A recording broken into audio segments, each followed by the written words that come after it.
soir. J'espère que vous m'entendez bien. On nous remercie depuis le début de la soirée d'être là. Et vraiment, c'est nous qui vous disons merci à vous tous, à tous les jeunes qui sont passés par les auberges, qui sont porteurs d'espoir et de vie et de notre avenir, et à tous les intervenants qui travaillent avec tellement de cœur et de passion et de générosité et de sourire. Vos sourires vraiment nous remplissent et nous émeuvent depuis le début de la soirée. Donc, c'est nous qui vous remercions, et bravo à Ariane et Dominique, et que votre livre fasse rayonner les auberges du cœur, que tout le monde sache maintenant c'est quoi les auberges grâce à ce magnifique livre que vous avez fait. Donc, bravo. Et on va, je ne sais pas si tu veux dire de quoi, François. Non, tu as très bien parlé. Je suis tellement c'est des blagues. Mais donc, on va vous lire quelques extraits. Ça commence avec 2 témoignages de jeunes et ensuite des extraits du livre. On va parler au jeu, mais donc c'est Ariane, en fait. On va parler, Ariane va parler à travers. Bon, donc, voilà. Mais au début, c'est 2 témoignages de jeunes, donc c'est pas... Non. Ah non! Je vais le tenir. Je vais le tenir.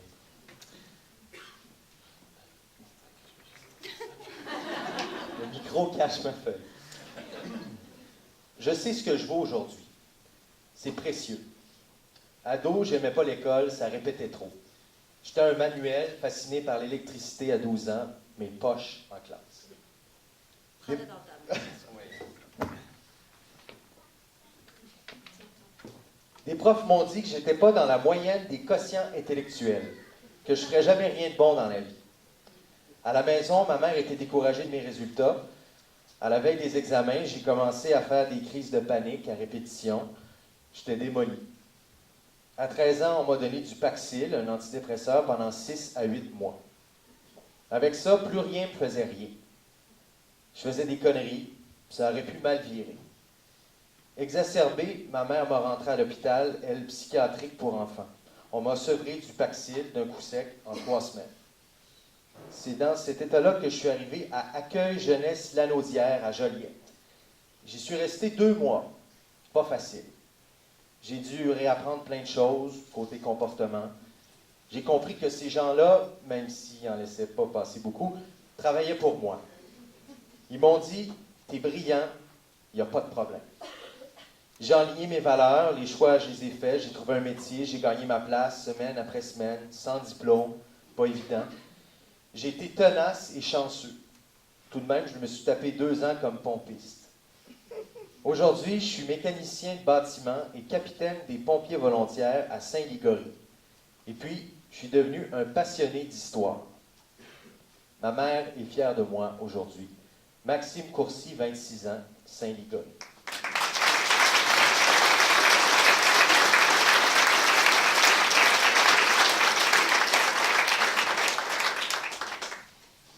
Sans la maison Marie-Frédéric, je serais morte. J'ai fait de la prostitution pendant 5 ans, esclave des gangs de Québec et de Montréal. Une intervenante de rue du projet Intervention Prostitution Québec me trouvait en hypothermie en janvier, à moins 40 degrés en robe soleil. J'étais en fuite. Je pesais 88 livres, un cadavre ambulant. J'avais 17 ans. Je venais de l'aéroport en provenance de la République dominicaine. J'avais été vendue comme prostituée à un Dominicain par une gang de Montréal. J'étais disloquée, folle, violente, en crise, droguée. Je rentrais de l'enfer. On m'a reçue à l'auberge en urgence. J'y suis restée plus de 18 mois. On m'a reconstruite, morceau par morceau. Un plan d'intervention sur mesure. On a payé une thérapeute spécialisée pour me désensibiliser. J'avais une peur atroce du noir, des noirs, de l'eau, des chiens. Je ne dormais presque plus. Ça ne m'était jamais arrivé autant de soutien moral. Comment quelqu'un pouvait-il croire en moi? Et puis, il y a eu les menaces contre le personnel. On m'avait repéré. Quitter l'auberge, briser ce lien de protection a failli me replonger dans le vide. Le travail s'est poursuivi dans une autre ressource où m'a envoyé l'auberge. J'ai émergé 2 ans plus tard, poursuivi mes études. Aujourd'hui, je suis employée chez Desjardins et j'étudie à l'Université du Québec à Trois-Rivières en psycho. Sans la maison Marie-Frédéric, je me serais tuée, c'est sûr. Karine, 27 ans, Québec.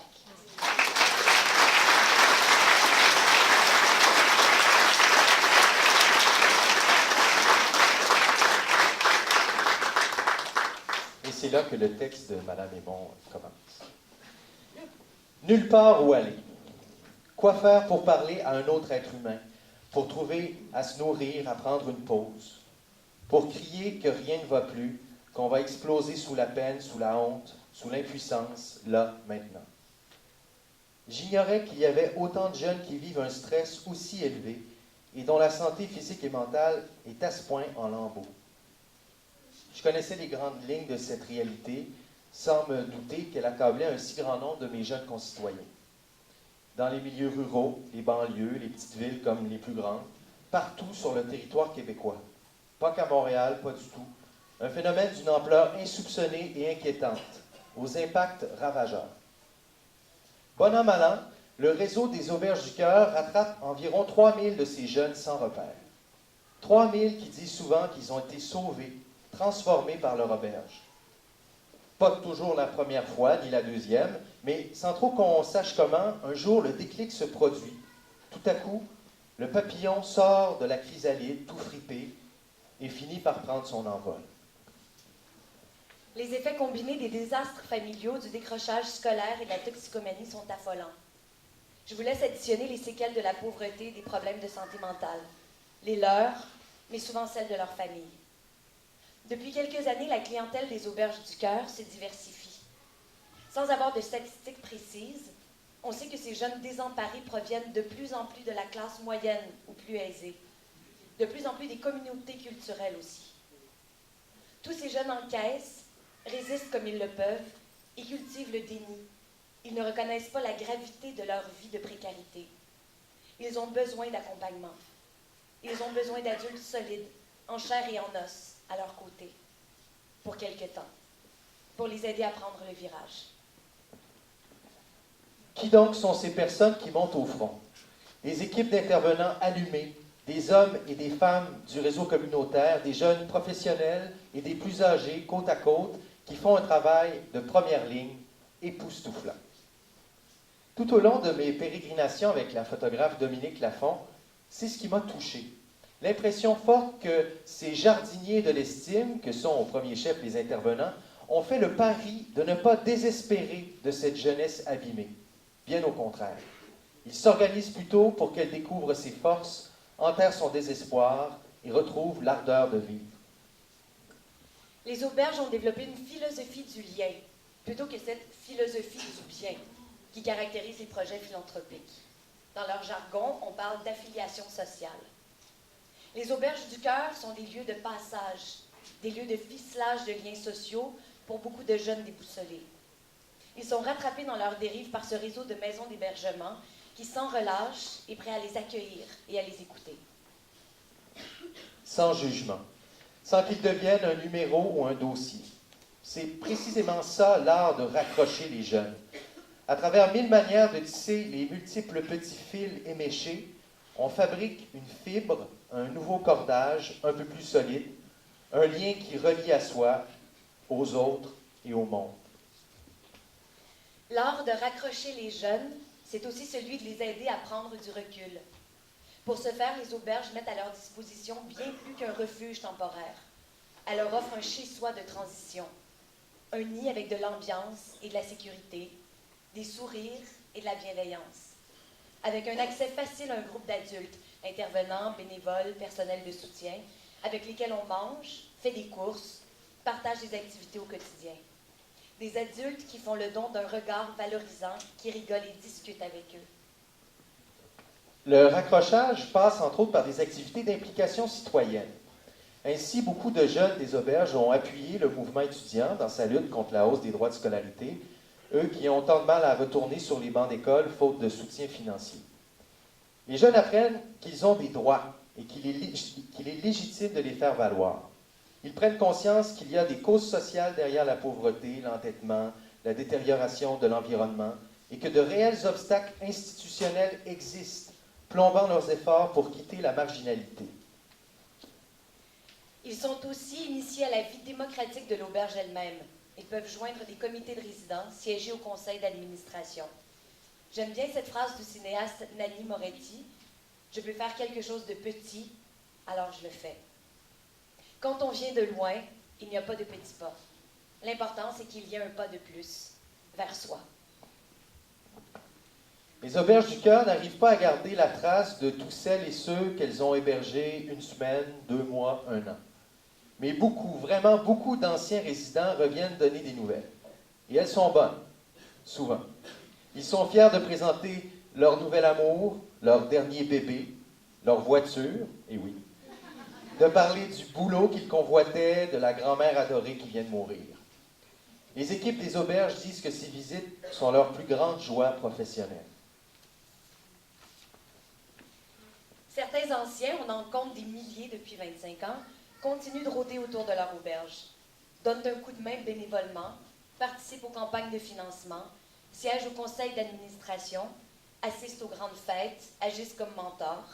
Ils sont de grands ambassadeurs. D'autres reviennent au port d'attache quand il y a trop de houle. Demander conseil ou de l'aide, du soutien alimentaire aussi. Pour certains, la côte est terrible. Remonter de l'abîme n'est jamais évident. On ne peut rattraper 17 ans de vie bousillée en 2 mois, m'a dit Javier Rojas, un intervenant de Montréal.